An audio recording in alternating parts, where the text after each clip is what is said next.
karena saya di-mention oleh Pak Dubes Dino, saya mau luruskan beberapa hal. Sebelumnya, terima kasih atas masukan yang telah diberikan, sangat cermat dan terstruktur. Saya pikir beliau adalah diplomat hebat, pernah menjadi wakil Menteri Luar Negeri, walau hanya diberi kesempatan sekitar 3 bulan.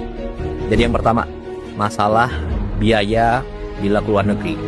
Ini sudah dijelaskan beberapa kali.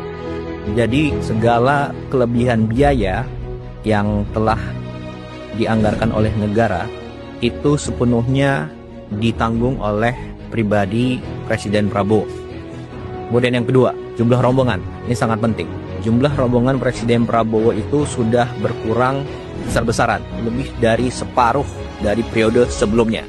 Jadi kalau dulu itu sekali keluar negeri bisa lebih dari 120 orang. Zaman Pak Dino seperti itu. Nah, zaman Presiden Prabowo jumlahnya antara 50 sampai 60 orang maksimal. Ini sudah banyak yang tahu, termasuk juga wartawan pasti tahu itu semua. Kemudian yang ketiga, jadwal harus 1 tahun sebelumnya. Jadi gini, perkembangan dunia global itu sangat dinamis, hari per hari. Nah, jadi ada jadwal tahunan dan ada jadwal yang mendesak sesuai kebutuhan dalam negeri dan luar negeri suatu negara, ya. Kemudian yang keempat, masalah protokoler dan frekuensi keluar negeri dalam 1,5 tahun terakhir. Jadi Presiden Prabowo itu adalah presiden baru yang mulai menjabat saat dunia sedang krisis. Sebelumnya ada konflik di Ukraina, ada di Venezuela, kemudian sekarang ada di Iran dan Timur Tengah, itu terlibat Saudi, Qatar, Bahrain, UAE dan lain sebagainya, ya. Jadi setiap pemimpin tentunya harus bangun hubungan yang dekat antar pemimpin dunia.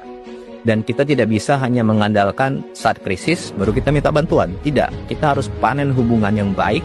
Lalu bila suatu saat ada kondisi mendesak, kita bisa minta bantuan. Dan begitu pula sebaliknya. Oke?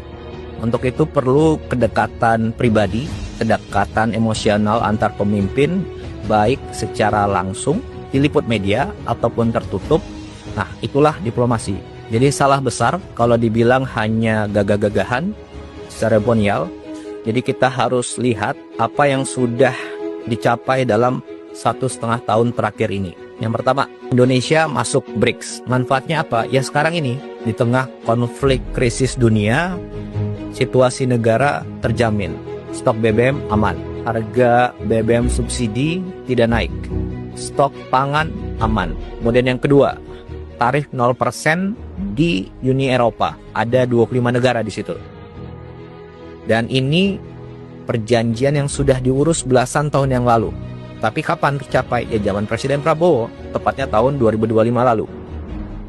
Kemudian yang ketiga, total investasi yang masuk dalam 1,5 tahun ini adalah sekitar 2.430 triliun. Itu data dari BKPM. Kemudian contoh konkret lagi nih. Bulan lalu, Presiden Prabowo ke Jepang dan Korea, kembali langsung ada investasi sekitar 575 triliun. Kemudian yang keempat, sekarang kita punya alat pertahanan yang kuat sekarang, ya. Dan itu dari banyak sekali negara, Prancis, Amerika, Rusia, Cina, Inggris, Eropa, banyak negara. Kemudian yang kelima, program ibadah haji tahun 2025 lalu dan khususnya tahun ini itu lancar. Nyaris tidak ada kendala-kendala yang signifikan.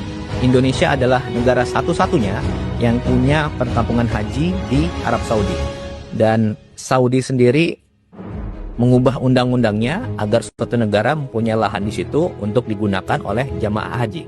Kemudian yang keenam, Presiden Prabowo betul-betul berperan aktif di Palestina. Apa buktinya? 1, kita ada drop off logistik dari udara.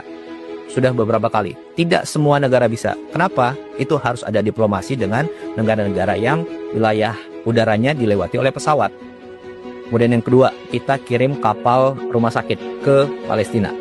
Kemudian yang ketiga, kita menyekolahkan anak-anak Palestina di universitas di Indonesia. Sekarang mungkin sudah sampai 100 orang yang sudah sekolah di sini dan lain sebagainya. Kemudian yang ketujuh, Baru minggu lalu ada WNI yang diamankan pihak Israel di Laut Bebas, dan lewat diplomasi dari Menteri Luar Negeri dan teman-teman Kemlu selang beberapa hari kembalikan ke Indonesia. Jadi ini lewat diplomasi yang baik diberitakan maupun yang tertutup gitu ya.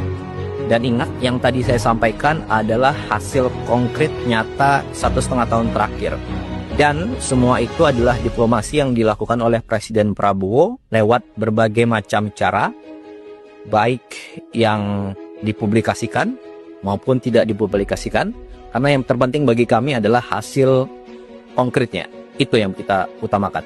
Kemudian terakhir, masalah pertemuan dengan kepala negara lain di event-event tertentu. Jadi gini, pertemuan dengan kepala negara lain di suatu event itu yang menentukan adalah Bapak Presiden dan juga saran dari Menteri Luar Negeri. Dan beliau-beliaulah yang mengetahui mana yang prioritas, mana pertemuan yang harus diutamakan, mana pertemuan yang bisa langsung ataupun cukup menggunakan telepon, mana pertemuan yang perlu diberitakan, mana yang tidak diberitakan. Dan saya rasa semua diplomat hebat tahu itu. Jadi kurang elok rasanya kalau itu masih dipermasalahkan ya. Jadi ruang untuk setiap masukan tentu kita terima, tapi jangan sampai kita mengaburkan fakta tentang semua hasil yang telah kita capai. Saya rasa itu.